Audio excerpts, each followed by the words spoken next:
Devant l'atrocité des crimes commis par le Hamas contre des vies innocentes le 7 octobre dernier, le premier réflexe fut pour beaucoup celui de l'émotion et de la solidarité.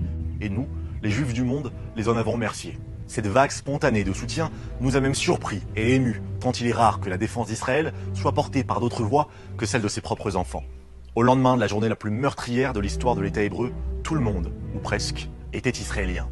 Il faut dire que les images insoutenables de jeunes hommes abattus comme du gibier, de femmes agonisantes traînées nues et violées, de familles entières immolées dans leur foyer, de bébés égorgés dans leur berceau, ces images dignes des expéditions génocidaires des Einsatzgruppen, ces images d'un jour funeste dont les Juifs se souviendront avec effroi pendant des siècles. Oui, ces images de la cruauté la plus sadique étaient trop graves pour que les consciences occidentales se taisent tout à fait. Pourtant, nous savions que cette parenthèse de compassion se refermerait aussitôt que la justice d'Israël s'abattrait sur ses bourreaux. Pour certains, elle ne s'est même pas ouverte. Nous entendons déjà ceux qui hier affirmaient se tenir du côté d'Israël multiplier les petits lieux communs du pacifisme aveugle. Quelle bande de brutes. Ce conflit ne se finira donc jamais si seulement il y avait la paix. Autant de phrases qui après l'empathie laissent place aux atermoiements intellectuels, aux équivalences et enfin à l'indifférence. Déjà, certains médias et responsables politiques inscrivent les massacres anti-juifs dans la trame d'un Proche-Orient complexe. Déjà, on contextualise l'horreur dans un partage des torts. On s'essaye à des grilles de lecture politiques. On nous parle de colonisation israélienne sur l'unique et minuscule terre juive de cette planète. On nous parle d'apartheid pour qualifier la seule démocratie libre d'une région minée par la dictature. On nous parle de Gaza comme d'une prison à ciel ouvert, sans jamais nommer ses geôliers. Certains invoquent même le nettoyage ethnique pour une population qui croît à raison de 2% par an. Si tous les génocides pouvaient produire les mêmes effets, on profite du chaos pour recycler les mensonges d'hier et proposer des solutions dépassées. Créer un État palestinien? C'est précisément pour ça qu'en 2005, Israël s'est retiré de la bande de Gaza. Et pourquoi? Pour que cette magnifique côte levantine se transforme le jour même en califat ennemi? Ce changement de tonalité à l'égard d'Israël confirme ce que nous savons depuis longtemps. Le monde tolère les Juifs quand ils sont à terre, beaucoup moins quand ils se relèvent. Pas même quand ils affrontent les mêmes barbares qui hier se réjouissaient de voir New York en cendres et Paris en sang.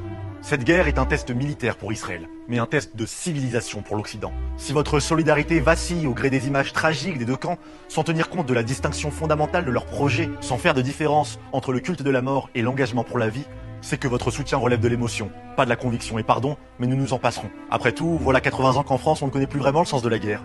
80 ans qu'en Europe, les principes pour lesquels nos ancêtres sont morts se fanent faute d'être défendus. Peut-être qu'à force d'universalisme naïf, nous en avons oublié notre exception morale. Peut-être qu'à force d'autocritique excessive, nous nous sommes rendus vulnérables à tous les prédateurs du monde. Peut-être aussi, et il faut pouvoir le dire, qu'en nous greffant massivement des populations qui ne partagent ni notre histoire, ni nos aspirations, nous avons perdu une partie de nous-mêmes. On le voit aujourd'hui, quand la Oumma islamique se réveille, c'est désormais l'Europe et ses dirigeants qui tremblent. Quand le monde arabe s'enflamme, c'est en France que le président implore, le regard fébrile, la paix civile.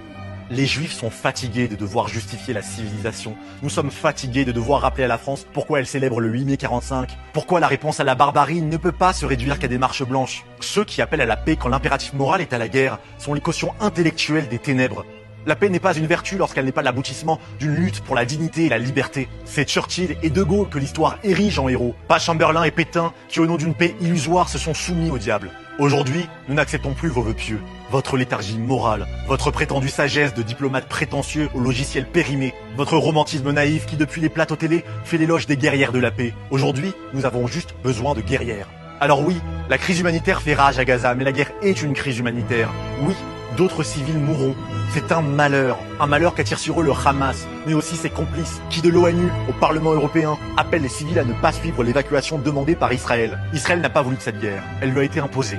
Dès lors, je défendrai chacune des frappes d'Israël sur les cibles ennemies. Et oui, même si elles impliquent l'inévitable mort de civils exploités comme de la chair à canon. Comme la France l'a fait à Raqqa contre Daesh, et comme les Alliés l'ont fait en Allemagne pour abattre le Troisième Reich. La guerre est une chose terrible, mais Israël l'amènera jusqu'au bout, car il est révolu, le temps où les Juifs se laissaient mourir en silence. Le Hamas, le Hezbollah et les Mollahs veulent notre destruction, ils ont signé la leur. Cela prendra des semaines, des mois, des années même, mais ils paieront, eux et leurs complices. Et si ces paroles belliqueuses froissent la sensibilité de certains qui n'ont jamais connu la guerre et qui ont pourtant l'audace d'expliquer aux autres quand et comment la mener, eh bien peu importe, nous nous passerons de leur soutien. Si les valeurs judéo-chrétiennes qui ont façonné l'Occident n'y résonnent plus, vous pouvez être sûr qu'elles seront toujours défendues par le peuple qui les a transmises au monde. La Bible nous le commande, ceux qui aiment l'Éternel haïront le mal. Oui, nous haïssons le mal et nous le vaincrons. Am Israël Chai.